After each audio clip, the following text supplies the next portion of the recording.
What's going on, everybody? It's your boy Childish. We're back at it again with that next episode of Educate and Dominate, that one-on-one interview series where we take some of the top names of the game, take that insight to bring your game to the next level. My next guest is Mr. Pugwest. What's up, baby? How you doing? Hey, what's up, Childish? I'm doing good. I'm doing great. good. How about yourself? I am doing good. I ain't gonna lie. I'm super excited to have this one. I'm excited for everybody because we got ourselves a couple of new things that we're going to be introducing to our lineup of questions today. So super excited to get it on board. For those that don't know, guys, Pugwest is the leader, one of the leaders, vice leaders, but the main leader in the Aftermath Guild. The Aftermath is one of the top guilds in the game and is one of the few guilds out there that is doing good on both servers. You heard it here first, right? He is running a guild on the Asia side as well as the global side. So thank you for taking the time to get out of that busy schedule and run all that stuff and get on board. All right. Yeah. No, go ahead, sir. Oh, no, I was just saying, it's not... I am running the global server, but I do have a few other leaders in the Asia server that help run their side. Right. And of course, right, we can't leave them out for sure. So now, that being said, I know a lot of people have seen your logo, seen the Aftermath logo on both servers. They kind of know, they've seen it in the top ranks, but they don't know you personally. So why don't we go ahead and get into that? Why don't you tell us a little bit about yourself, how you got into the game, where you started from the ground, with regards to video games, working your way into Summoner's War, and then how you eventually decided to create the guild that we know now as Aftermath. I originally started very young into video games when I was like, I want to say 10 or 11. I've always been like a little video game nerd, I guess you could say, but I'm cool with that. And I originally started from RuneScape, believe it or not, if you know like what that is. Hey, I'm 33 years old. You know I know what that is, baby. Yeah. I originally started on that, and I was all young and immature, and I was pretty cocky most of the time growing up. So I want to say maybe 3 years into RuneScape, I actually started making my own clan there. And it's where I developed like my leadership skills and pretty much learned how to become a better person individually instead of being like a jerk and disrespectful, which in RuneScape there was a lot of people like that and a lot of leaders of clans that were just straight up no good. But after RuneScape, I slowly prospered to League of Legends. And in that era, you have to be like a team-oriented person, and that, once again, is a community that could be kind of bad and kind of good, which I developed other relationships with other people. So for Summoner's War, I actually started from day one. I want to say it was day one back in June, and I played through my levels, and around level 15, I pulled, I believe the pronunciation is Ciara, which is the Wind Oracle. Right. And I pulled her, and that's where my free-to-play journey began. She was my first Nat 5. She was strong at the time because everybody was new. Nobody really had an idea what was OP besides like maybe Arena. Everybody thought Arena was broken back then, and she was, so she got a nerf to her shield. Right. And after a few months, I started getting more into like the community itself, and I went on App Invasion, and I've been on Reddit, and I started looking for other players that were really into the game like myself. I wanted to learn how to build ruin sets. I wanted to figure out which monsters were good with which, and those forums, both of them, helped me a lot. So after a while, I want to say late October or early October, I actually got a line and started talking to other players, and that's where I met this one player called the Human Dynamo. And shout outs to him because he is one of the founding fathers of Aftermath. Him and myself created Aftermath in November of 2014. So it all started with me and him. We were just a small guild. There was 2 of us. And slowly but surely, we had people joining us. And the way we recruited them was we found them from Reddit. I was all over Reddit. I was actually a poster and all that. And I met a lot of interesting people there. So the community of the clan was actually a Reddit clan. And I want to say it was the first Reddit clan, but Malicious may argue with me about that, but they're cool too.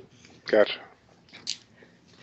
And yeah, we started developing, we started growing. We got 30 people before the clan events like started, like Clan Wars. And then the server split occurred, which took away a lot of my members at the time. When the server split hit, Global Aftermath actually only had 3 people in it. That was left. Wow. And did they actually, like, did they say they were going to leave, or did they just, like, up and leave? Yeah.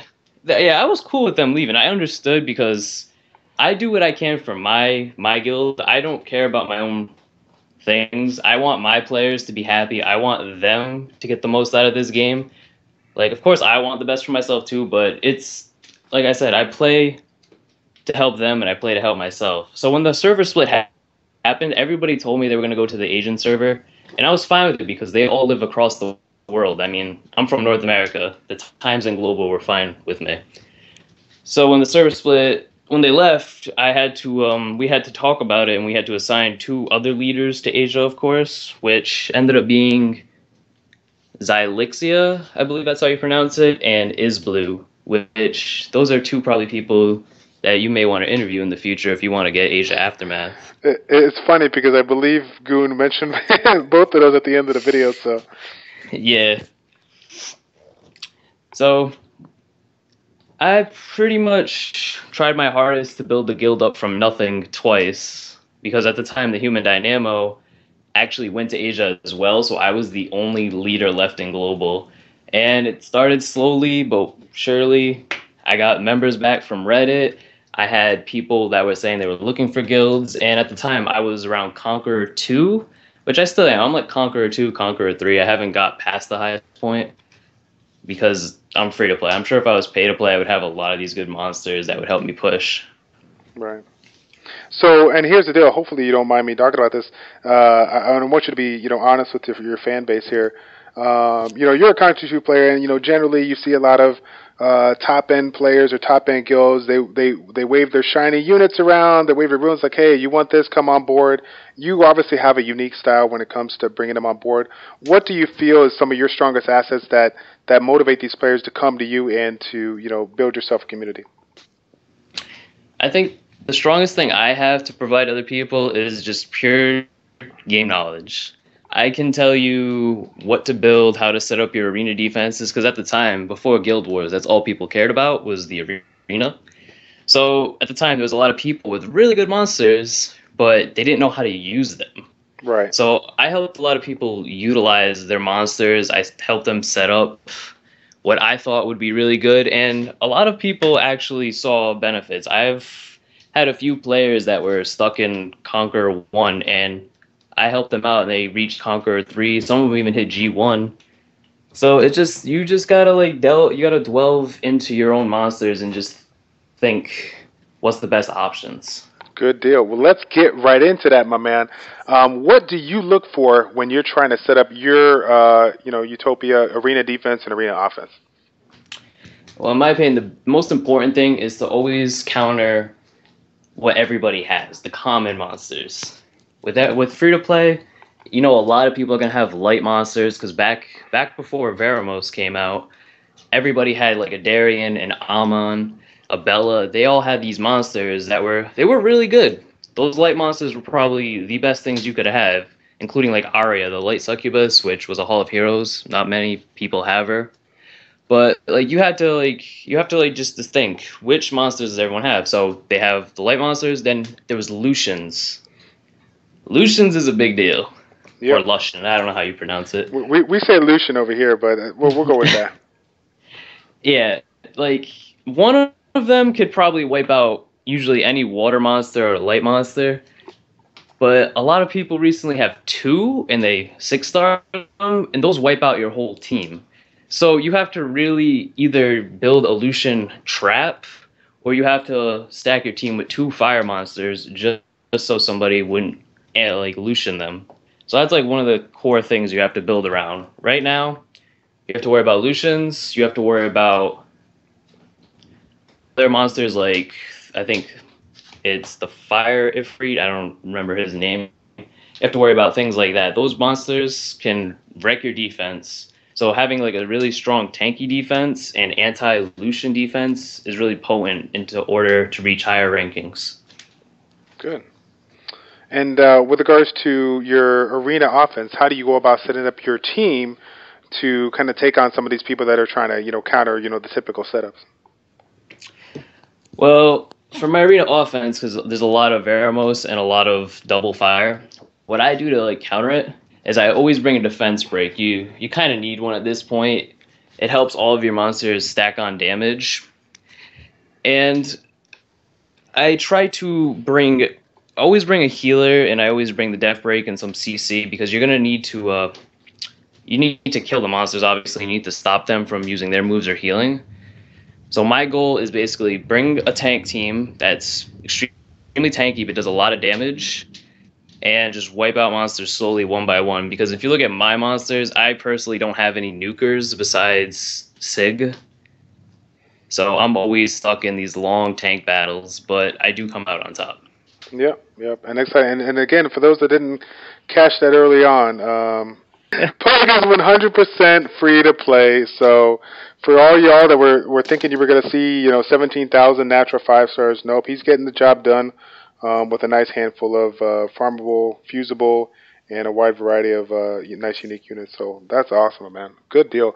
So hey, let's get into kind of the the topic of guild wars. I think that's something that's very, very unique. There's something that you do differently within your guild when it comes to guild wars that other guilds don't. And I wanted to go ahead and kind of talk about the way you go about setting up guild war defenses and whatnot for your team. So the way I go about setting guild war defenses is I want everybody in my guild to have like a death break. I want them to use specific monsters that will not only help them win the guild battle, but help all of us. And what I mean by that is, if you're in a guild and say if everybody has a Darien and everybody has a Chloe and a Vermo, that to me, in my opinion, is the most common guild defense. Vermos, Chloe, and Darien, I've seen it a million times. Kind of have a headache fighting it so many times. Right. But it is strong.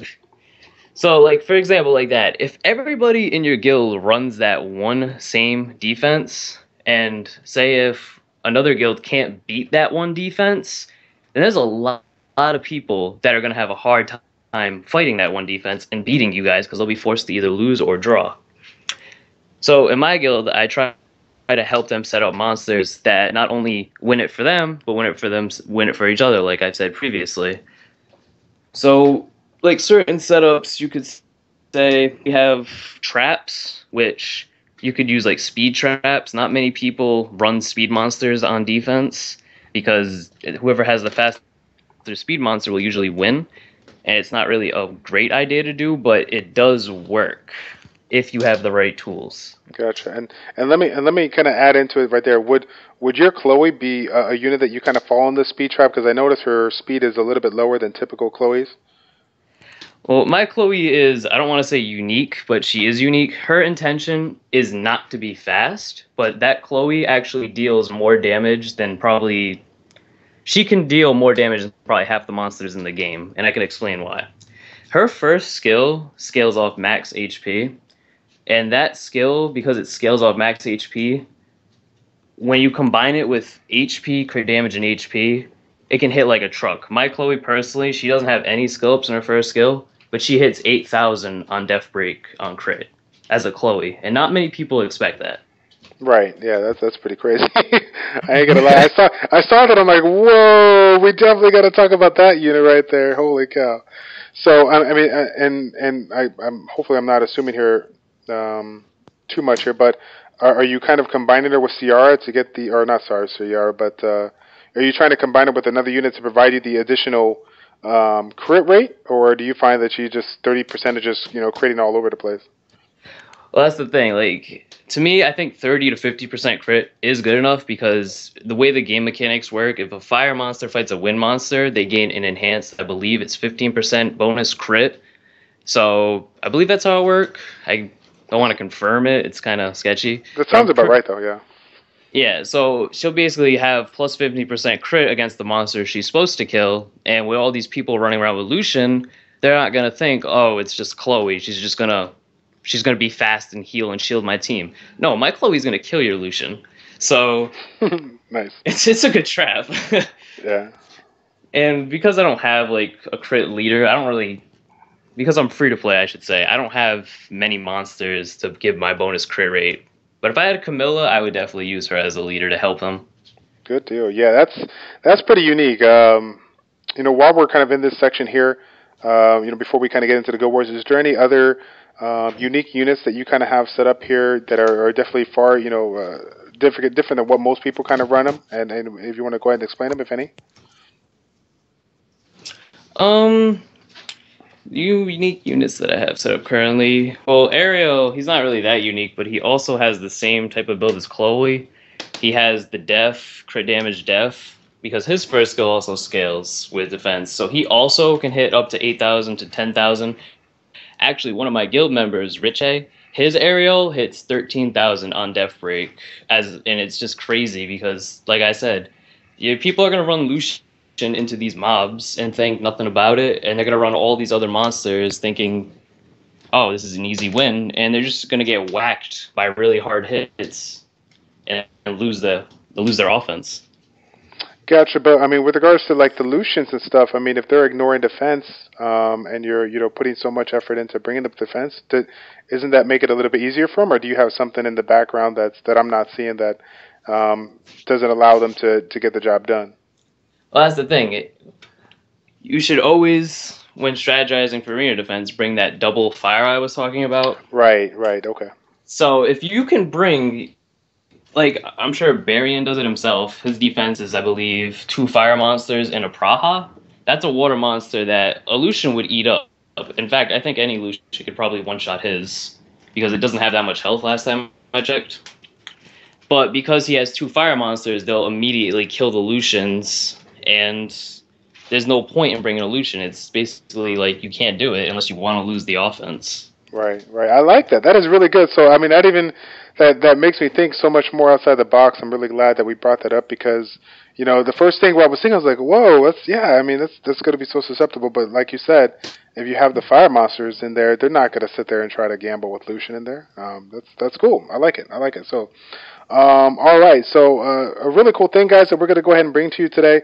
As you guys heard from Pug himself, he said that he's actually the one that kind of orchestrates his guildmates' defenses, set him up the way that he feels is going to generate the most successful wins for not only his players but his guild overall. So what we're going to go ahead and do right now is we're going to go ahead and get into some of those setups, and we're going to kind of talk about why he has them set up the way he does, and explain his kind of theory behind his madness there. So, all right. So this first one is Reed's defense. And as you can see, he's got a Wind Archangel, a Darien, and a Fire Monkey King.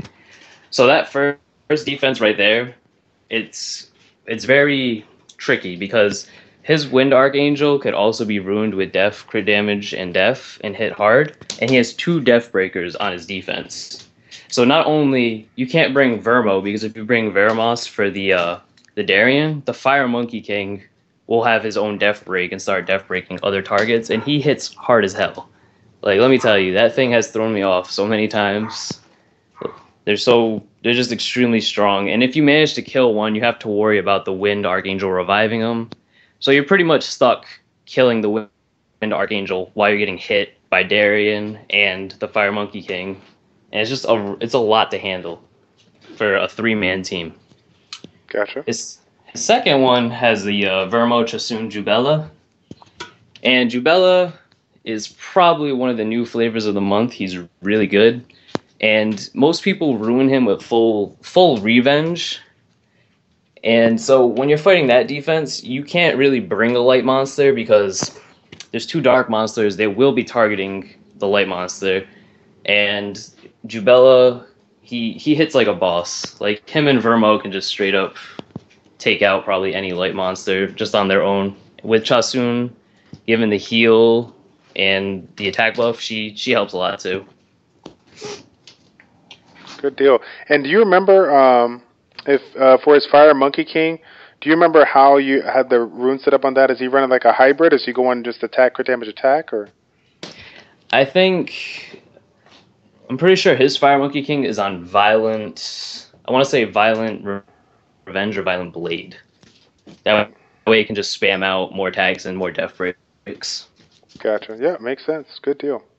All right, so let's go ahead and move on to the next one here. The next one we got, I don't know how you pronounce that, Melody? Yeah, it's Melody. His first one, like I've stated before, is the generic defense. Now, you can't expect everybody to have godlike monsters. And Melody, he does have some very good monsters he's pulled, but from what he has, Melody is actually one of our main attackers. He's got millions of attacking monsters. So his defense, it has to be pretty, I don't want to be rude about it, but it's got to be kind of basic. So we told him to use the Vermo Chloe Darian setup because it is potent. I'm sure you've all seen it millions of times. I'm sure some of you have lost to it in the past. It's very tough, but his second defense is actually really tricky. Like, people don't expect it. He has a Fire Brownie and a Jolton, which is the Dark Werewolf and Bella. All three of those monsters have a death break. All three of them. And the Jolton himself is actually the really difficult part because he has a heal block on every single attack. So not only are you basically... You're going to be getting hit a lot, and you're basically like at a race with time because you can't always remove the heal block and death break. Even with Vermo, you can't remove both at once unless you get some good Violet procs. Gotcha. And with regards to that units there, what's your recommendation for the people? Because there's some people that have pulled them, kind of getting mad because they know that Escher is all the hype, is getting all the hype, recently. But Julten's doing his job. He's getting the job done with you. For your recommendations for people that might be watching this and saying, hey, I got that unit, but maybe I don't have the end game runes. What's your recommendation probably for starting out for people, and then maybe end game, going down the road. Starting out for Jolton, I would definitely recommend. I'd probably recommend like a Swift.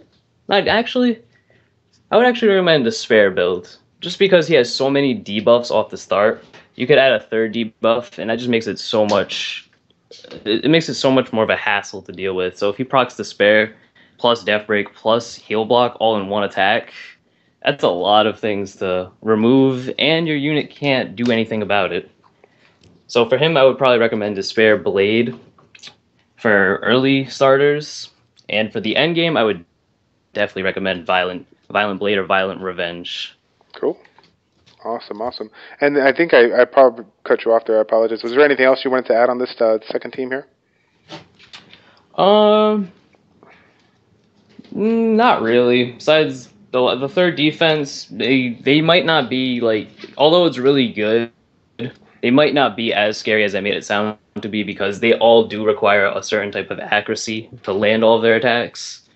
So although they might be deadly together, they also might not be the tankiest thing in the world, so it could be easy to beat. Cool. And I kind of want to throw this out there. I might be stepping over my boundary here, but there's just something, because like I said, you do a lot of theorycraft and I do a lot of theorycraft, and one of the things that I recently kind of just thought about in my head was the value of taking your quote-unquote most best defense or most unpredictable defense, the defense that they're not going to expect, putting it in the lineup first versus second, because I think it generates kind of a tilt factor, a rage factor when they lose that first defense, unexpected, and go into that second defense. Even though if they're focused on what they're trying to do, it should be okay. But sometimes when you lose that random defense, you shouldn't do. You go on tilt, you have that rage mode, and it kind of makes some irrational or illogical decision that can generate you an extra win. What are your thoughts on that? And have you ever thought about using that in the future or anything like that?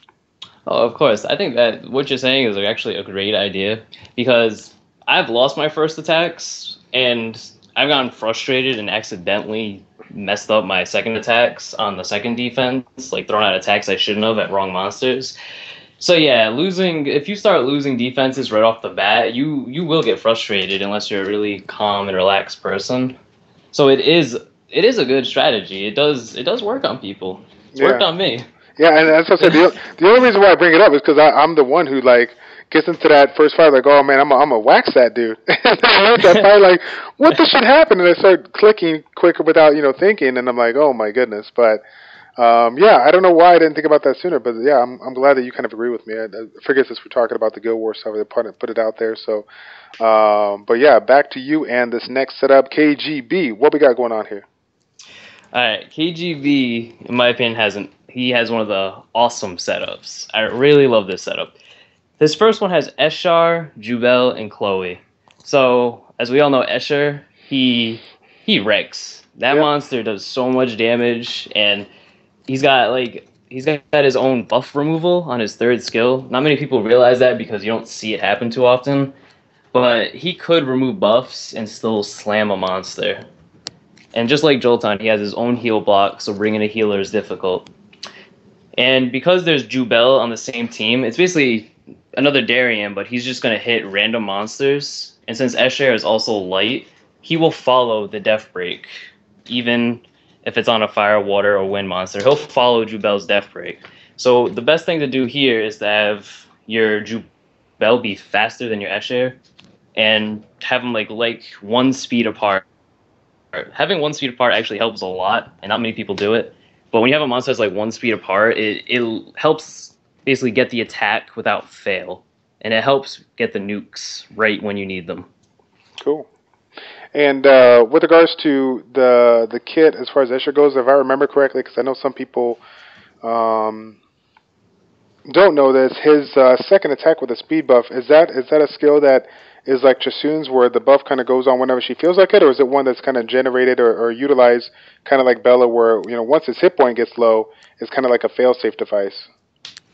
The skill is just like Bella's. When their HP goes below, I believe, 50%, he'll activate it, and it does have a decent heal chunk, but the speed buff is actually the main reason it's a great move. Yep, for sure. And how about that second setup? That is something I definitely have not seen, so I'm super excited to hear about this one.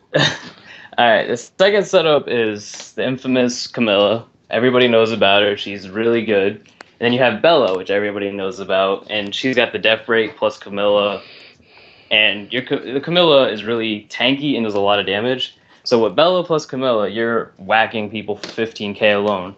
Now that first monster, not many people know how to handle it, and I believe it's pronounced Grago, the light golem. That monster is a def scaling monster, meaning you stack defense on it, and it does more damage with defense, and has a built-in buff. Its second skill gives it armor, def up, and it gives it immunity. So that's adding more damage, and now you can't stun it or you can't stop it. And I think that it's 2 turns or 3 turns buff, and it's a lot. But the main reason that monster is actually on that defense is the third skill. It is the only defense monster, if I remember correctly, the only defense monster you can run with all defense, and it will never get one shot. Because the third skill makes it so no monster can do more than 20% of its max health, meaning I think it takes a minimum of 5 turns to kill it. So you can't kill that monster in the first few turns. You have to fight it basically for 5 turns worth. Right. You can't Lucian it either, right? Because Lucian it's 3 hits, but it's still not 5, right? So there's no way to. You can't Lucian it. You can't Arnold it. You can't Kali it. You can't use any of those super strong hits to try to kill it right away. That's awesome. You have to fight it. And so for the people that are following, this video or whatnot, what's your recommendations for a general, rune set for that unit if they decide to use it for their Guild Wars? If you have the runes, Violent Focus. The first skill has a stun, and that's his only attack skill, but the stun does require accuracy to land. I think the stun rate goes up to 70 or 80%. No, that's crazy. It's really high. It has a good stun rate. So, and I would recommend def, crit damage, and defense. Cool. Sounds good. All right, let's move on. Oops. Let's roll. There we go. We got Lex up. Yeah, Lex's AD, as you can see, the second setup is what I've explained before for KGB, so I won't go over that one. Okay. But the first one is the Fire Dragonite. and people kind of sleep on him in Guild Wars because everybody knows that if you attack a Fire Death Knight and you start weakening it, once it gets below 38 health, it will ignore your defense with its second skill and it will unleash a big chunk of damage. But that monster, because it's in Guild Wars 3v3, every monster becomes a little bit better, but that monster becomes way better because of its stun ability on the third skill. So when you're attacking it, you could get stunned, and not having a whole turn on a monster in a 3 versus 3 scenario is a huge deal. Like, stuns are amazing in Guild Wars if you can provide it. Right. And so he has his own stun, and his first skill inflicts continuous damage a lot. So he basically, even if you built him tanky with 100% crit rate, he could deal a lot of damage with just the dots alone.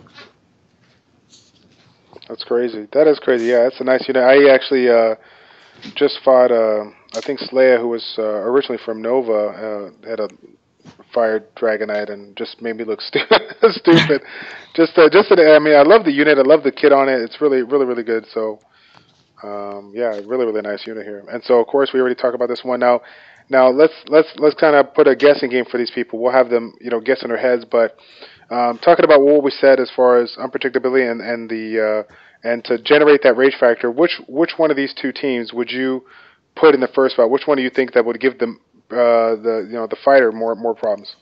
Definitely the second team. Escher causes so much rage. That monster either nukes you, or it just straight up lowers your monster so much to the point where you know you already lost. Good deal. Yeah, I ain't gonna lie. I'm kind of like, even though I don't have them, I'm kind of hating them. I can't believe out of all the guild leader skills, they give a HP based monster the HP leader skill. Like I couldn't believe that. Come to us at its finest. Yeah, you gotta love it. All right, here we go with Rich A. All right, now Rich A, this isn't his original arena defense setup. The second one is, and the first one isn't. The first one I actually don't recommend doing for people that are new to Guild Wars or want to set up one, and I'll explain why. The Bryad, I believe that's how you pronounce it, the Wind DK, he's actually, in my opinion, I don't see him being viable in Guild Wars. I don't think he's good there at all. His skill set doesn't provide a death break. It doesn't provide a heal. It provides a revive, which is based on all of your monster's health. And that, to me, is just, it's not good, because if you kill a monster and he revives somebody, then he takes, I think, maybe 1/4. Like, he takes a huge chunk of everybody's health just to revive a monster for it to be killed again, because it was revived with such a low health. Like, it got revived with such a low portion of its health back. So that first setup, I do not recommend it. So, I mean, Vermo and Bella, they're great together, but Bryad, I strongly do not recommend him for Guild Wars. Just for that sole reason, he doesn't do anything. It's like Rena. Right. And for the second setup there? And his second setup is his aerial that I was talking about. This is Richie's aerial. Oh my god, this thing is a monster. Right. Yeah.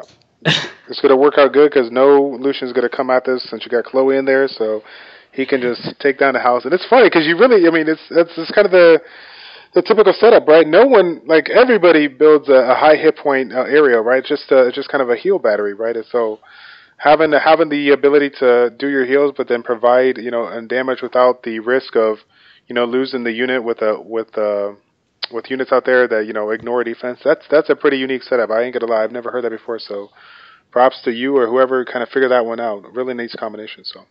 Yeah, Rich A was actually, I want to say he was the first person to actually do def percent crit damage, def percent aerial.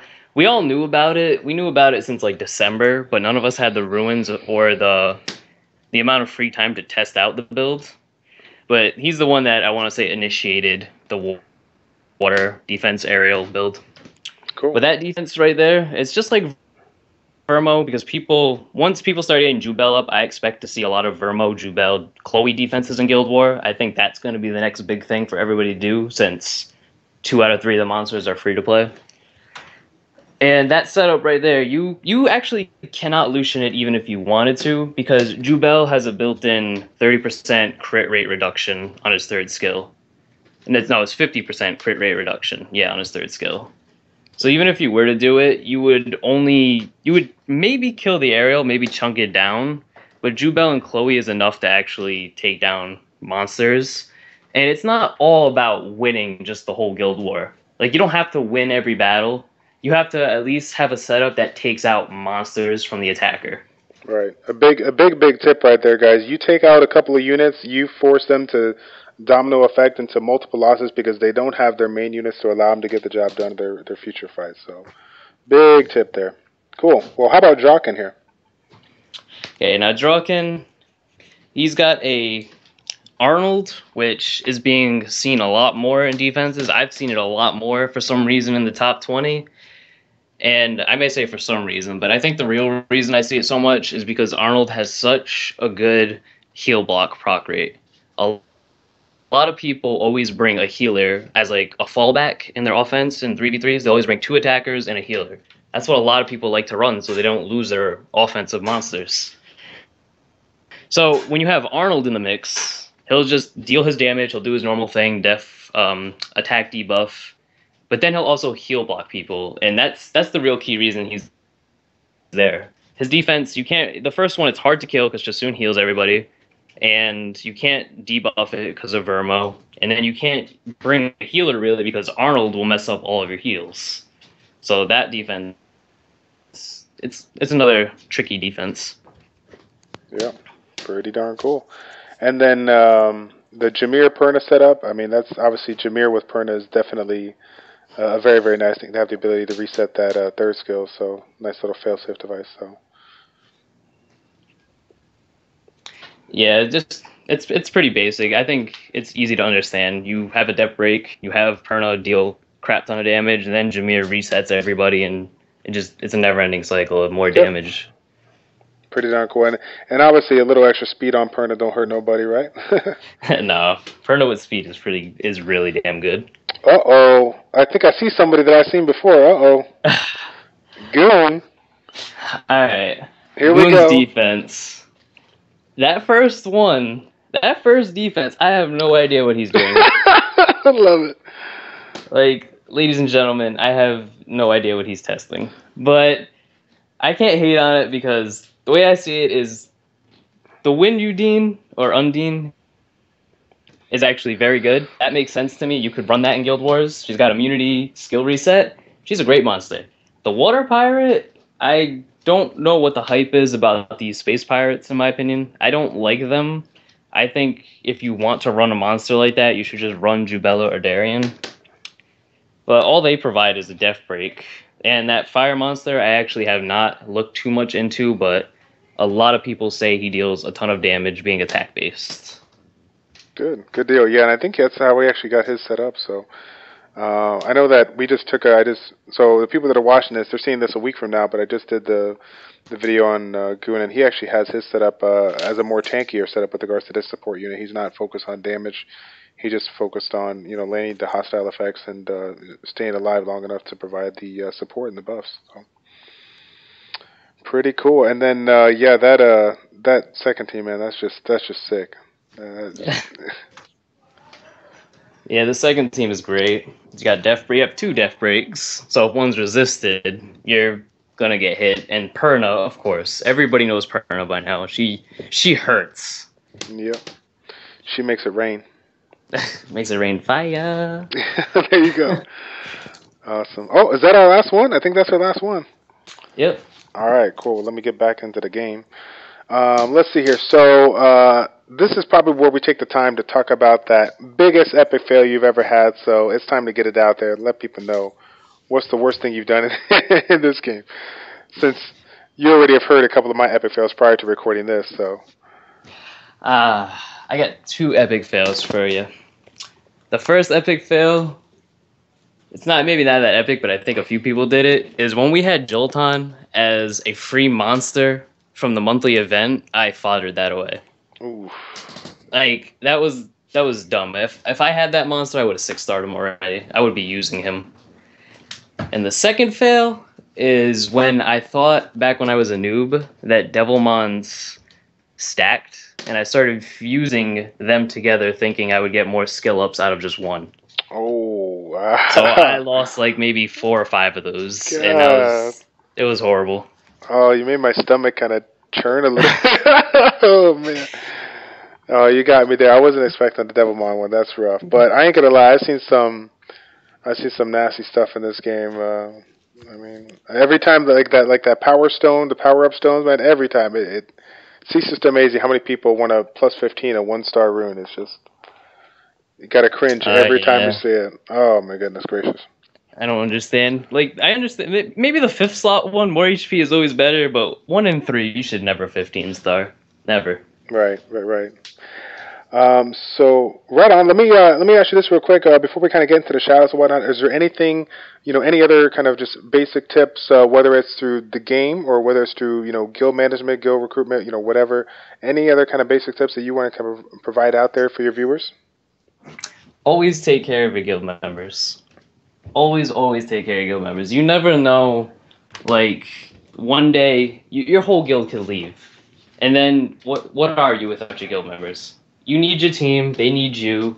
You guys develop a relationship, a friendship, and to me that's the biggest tip. Having a community that you enjoy playing this game with. And I enjoy it very much with my members. Good deal. All right, so any shout-outs you want to do for anybody out there? Shout outs to Goon for doing this before me and having a weird defense. Yes! So we can bust it out. Goon, we got to put you on blast, baby. We got to put you on blast. And definitely shout outs to Aftermath, all of you.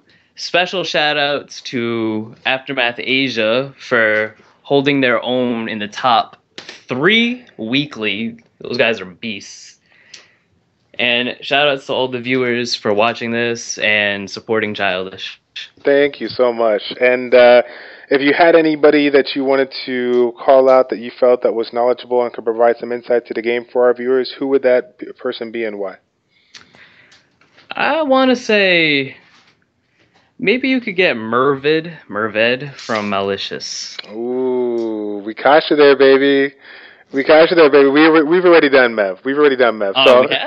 fail. Damn. Oh, there's another people today. Hey, when you're running a cross server guild, you can't watch every video. It's all good, baby. But I'll give you. So let me give you the heads up. Bomber, Mevrid, Rangar, Nick the Greek, White ECB. We had Caranthier. We've had let's see, and then we've had Revark. And I know I'm missing somebody here. I'm missing a couple, but those are the main ones that we had. So fail on my part because I don't remember. I've seen everybody's videos like 3 times. You would think I know everyone by heart, but. Oh my God, we had Barian. Oh man, sorry, Barian. Oh man. He's not important. I never. Scat. We had Scat. There's the other 2. Okay, I think that's everybody. Barian is Scat, man. Oh man, they're gonna get a kick out of that one. Ah, damn. Let me think of these good players. There's so many of them, but who do I think could give the most information? I would definitely probably say if you could get an interview with somebody from Nova, one of the officials. Okay. Yeah, we're trying to... They're really good. They're really good players. They got far. And actually, Nova is actually, like, a lot of their members are free to play, too. Cool. Well, definitely, I will definitely check into that when we can. Thank you so much for taking the time and energy out of your day to come on board in this interview. Like I said, I told you from the very beginning, my man, I'm super excited because we're kind of doing a little different format here when it comes to talking about the Guild War setups, and I really think the viewers are going to like it. So thank you again for your time. Yep, thanks for having me. Anytime. All right. So that's it, guys. It's your boy Childish with ChildishPlays checking out. Take care, and we will see you next time. We're out.